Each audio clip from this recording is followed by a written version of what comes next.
Olá, povo de Deus, a graça e a paz, tudo bem com você? Eu espero que sim. Um bom dia, uma boa tarde, uma boa noite, tá? A depender do horário que você está entrando aí no nosso vídeo para assistir com a gente aqui mais um vídeo falando da Palavra de Deus. Seja muito bem-vindo ao nosso canal, o canal Colégio do Discípulo, que tem como objetivo falar da Palavra de Deus, e hoje não vai ser diferente, tá bom? Por isso eu já te peço, fique até o final desse vídeo, tá bom? Dê o seu like, se você não é inscrito, se inscreva no nosso canal, tá bom? Ative o sininho das notificações, fazendo assim você faz com que o YouTube entenda que os nossos conteúdos precisam ser mais acessíveis, e assim ele nos garante essa acessibilidade. Nossos vídeos podem ser aí compartilhado para o maior número de pessoas. Então você nos ajuda muito quando você faz tudo isso, tá bom? Comente e vamos juntos aí sendo edificados pela Palavra de Deus.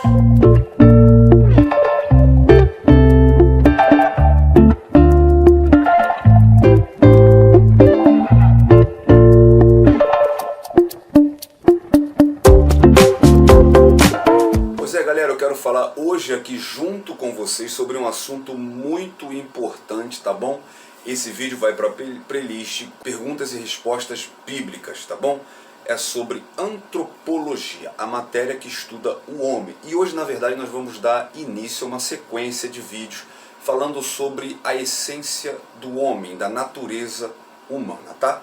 Hoje eu vou falar sobre a natureza humana dentro da nossa perspectiva da teologia pentecostal, onde nós aprendemos que o homem ele é tricotômico. Nós vamos falar um pouquinho sobre isso, explicar o que é. O homem é formado de corpo, alma e espírito. Então nesse vídeo nós vamos falar sobre isso, e depois nós vamos colocar mais 3 vídeos especificando como funciona cada parte, quais suas funções, tá? Corpo, alma e espírito, tá bom? Hoje nós vamos então falar do homem em si, tá? Então, é muito importante porque conhecer o lado imaterial do ser humano é essencial para entender como que o homem se relaciona com Deus, tá bom? Existe os naturalistas ou materialistas que enxergam no homem apenas o lado material, tá bom? Existem os monistas, para os quais os homens não têm uma parte imaterial, que não acreditam em vida após a morte e entendem que o homem é um ser animal, composto de mente, através da qual raciocina e sente vontade e emoções. Já para os cristãos, o lado imaterial do homem separa-se do corpo por ocasião da morte, seguindo um destino previamente determinado, se salvo para o céu, se perdido para a condenação, tá bom? Então aqui nós já entendemos que para o cristão o homem é diferente do que outros tipos de pensamentos. Existem 2 linhas essenciais que eu quero falar somente disso e defender o que nós acreditamos e ajudar você com esse raciocínio, tá? Existem 2 linhas de raciocínio quanto à natureza imaterial do homem. É a dicotomista e a tricotomista. A dicotomista, ou os dicotomistas, entendem que a alma e o espírito são a mesma coisa, concluindo assim que o homem é um ser composto de corpo e alma-espírito, tá bom? A alma e o espírito, para eles, não se separam, são a mesma essência juntamente com o corpo. Então o homem é composto apenas de 2 essências, alma e espírito, que são basicamente a mesma coisa. E existe também os tricotomistas, tá? Normalmente essa é a teologia defendida e aceita pelos pentecostais, tá? Defende-se que o homem é composto de corpo, alma e espírito, separando alma e o espírito. O corpo como sendo a parte material, perecível, e a alma e o espírito separadamente fazendo parte do lado imaterial do homem, tá bom? Mas mesmo sendo tricotomista e ensinando aqui para vocês a natureza tricotômica do homem, eu vou falar para vocês sobre as 2 linhas de raciocínio para que você venha entender, tá bom? O argumento dicotomista. Tá? Primeiro nós vamos falar sobre esse argumento, essa linha de raciocínio. Tá? Por que essa teologia defende que espírito e alma são a mesma coisa? Porque na Bíblia existem inúmeros textos que as palavras alma e espírito se confundem. Se você não entender nos devidos textos que cada um fala, como está sendo representado teologicamente, se você não souber fazer uma aplicação, se você não souber fazer uma interpretação correta do texto, você se confunde. Tá? Por quê? Porque a Bíblia ela usa em diversos textos alma e espírito para se tratar da mesma coisa. Vamos falar muito de Bíblia. Gênesis 35, 18, por exemplo. Olha o que diz o texto. E aconteceu que, saindo-lhe a alma, porque morreu, chamou o seu nome Benoni, porque o seu pai chamou Benjamim. Então, olha que interessante. Para falar da morte aqui, é usado o termo alma. Mas, por exemplo, Lucas capítulo 23, no versículo 46, quando Jesus morre na cruz, ele fala: Pai, em tuas mãos entrego o meu espírito. Então nós vemos um texto falando de alma para se falar de morte e outro falando de espírito. A alma sai do corpo em Gênesis e o espírito é entregue em Lucas. Olha só que coisa interessante. Em Hebreus 12, 23, por exemplo, diz que no céu estão os espíritos dos que já morreram. Mas em Apocalipse 6, no versículo 9, João vê as almas daqueles que já morreram no céu debaixo do altar. Então preste atenção. No céu, em Hebreus, estão espíritos, mas em Apocalipse ele é citado como almas.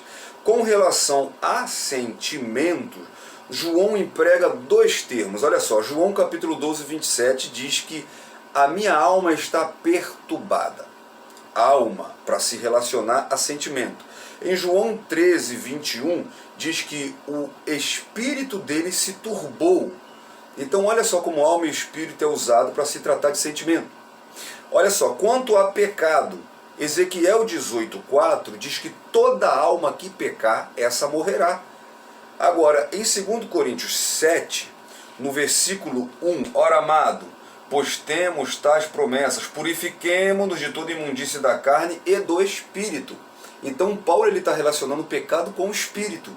Já em Ezequiel diz que a alma peca. Então é complicado para você entender por que a Bíblia fala diretamente de alma e de espírito tratando do mesmo assunto. É isso que confunde. E aí eu fico com o grande teólogo Ravi Grunen, tá? Um grande teólogo reformista, no seu livro Manual de Teologia Sistemática, publicado pela editora Vida. Ele diz assim: tudo que se diz que a alma faz, diz-se que o espírito também faz. E tudo que se diz que o espírito faz, diz-se que a alma também faz.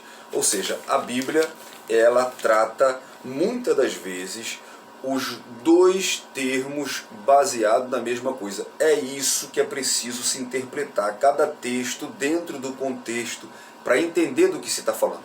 Então, quem entende que por esses argumentos o homem só possui espírito, alma junto e corpo, ele comete um equívoco. Vamos lá.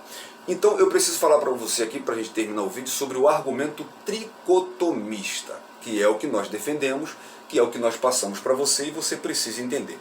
Quando vamos para a tricotomia, analisamos fatores importantes, como por exemplo, a distinção quanto à função específica da alma e do espírito. Por exemplo, o Cântico de Maria.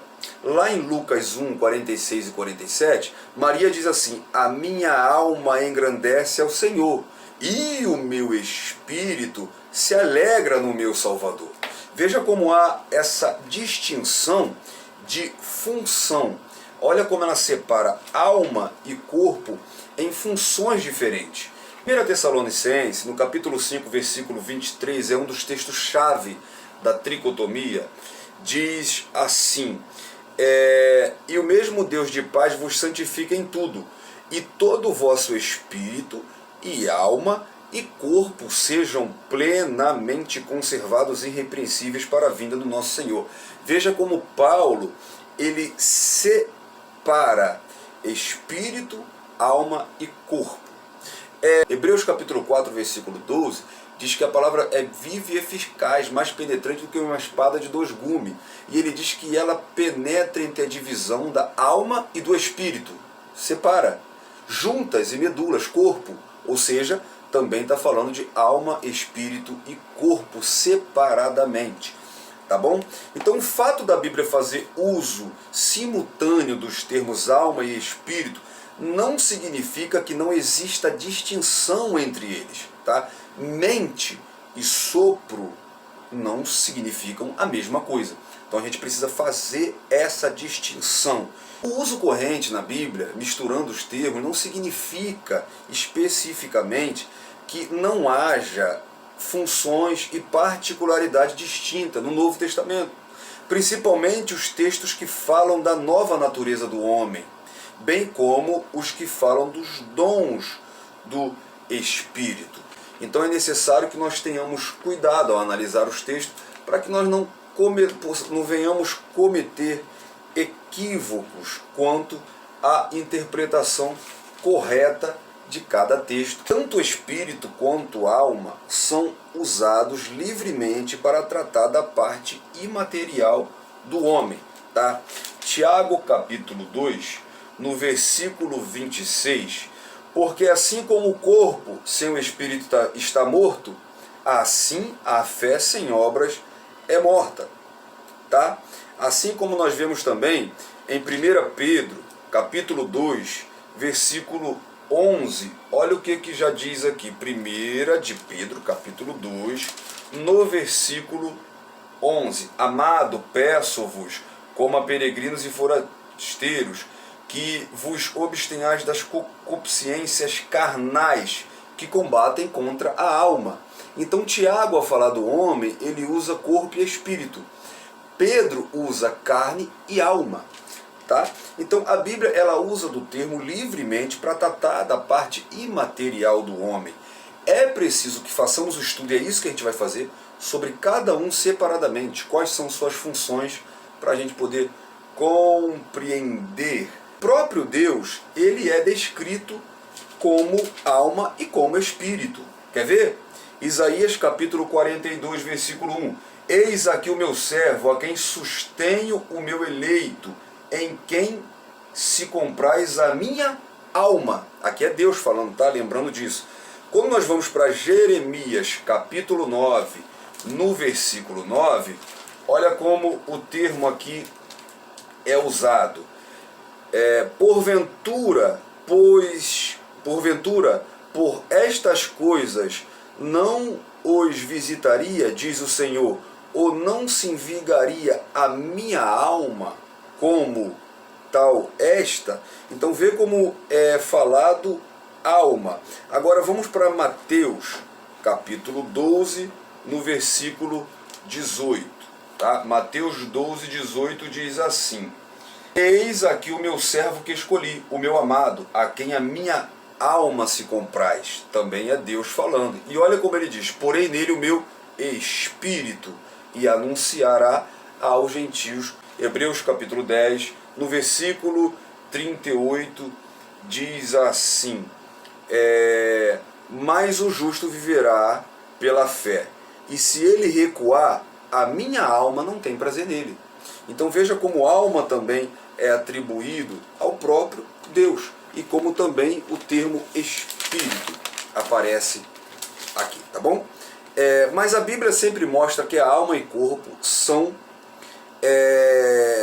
naturezas separadas com funções no corpo. A gente vai falar isso sobre cada natureza dessa separada, tá bom? Mateus 22, 37, eu vou ler para você aqui, como Jesus falando aqui, ele faz uma separação. Olha só, 22, 37.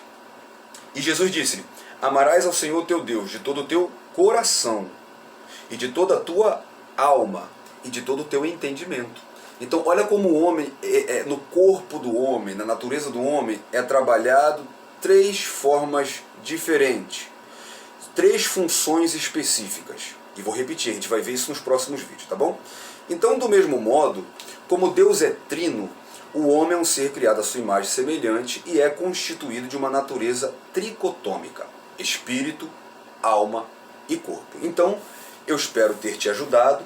Agora, como eu esclareci para você que o homem é corpo, alma e espírito, vou esclarecer para você nos próximos vídeos como cada parte do homem trabalha: o espírito, a alma e o corpo. Quais são as funções, como eles trabalham no homem, tá bom? E assim a gente vai ficando cada vez mais aí esclarecidos sobre o assunto, tá bom? Espero ter te ajudado. Até o próximo vídeo. Deus te abençoe. Fique na paz e um abraço.